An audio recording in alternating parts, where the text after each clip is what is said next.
محمد عباس کو ڈراپ کیوں کیا؟ بوبی یہ کیا سوچتی؟ السلام علیکم دوستو، جلدی سے چینل کو فالو کر لے۔ آخر محمد عباس کا قصور کیا تھا؟ یہی وہ سوال ہے جو اس وقت ہر پاکستانی کرکٹ فین پوچھ رہا ہے۔ ایک ایسا بولر جس نے پہلے ٹیسٹ میچ میں اپنی شاندار بولنگ سے ٹیم کو فائدہ پہنچایا، اگلے ہی میچ میں اسے پلئنگ 11 سے باہر کر دیا گیا، آخر کیوں؟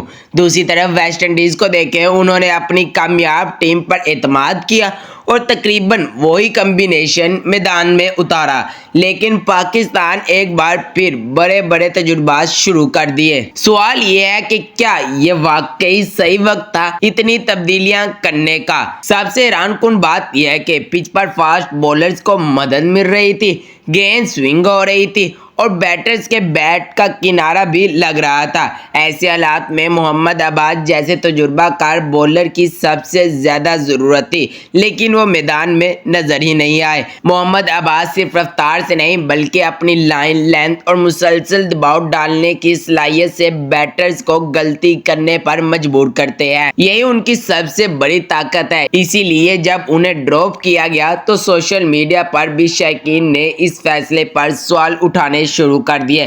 صرف سلیکشن ہی نہیں، فیلڈ پلیسمنٹ پر بھی تنقید ہو رہی ہے۔ کئی موقع ایسے آئے جہاں ایک اضافی سلپ ہوتی تو شاید پاکستان کو ایک اہم وکٹ مل جاتی۔ یہی چھوٹی چھوٹی غلطیاں بعد میں میچ کا رخ بدل دیتی ہیں۔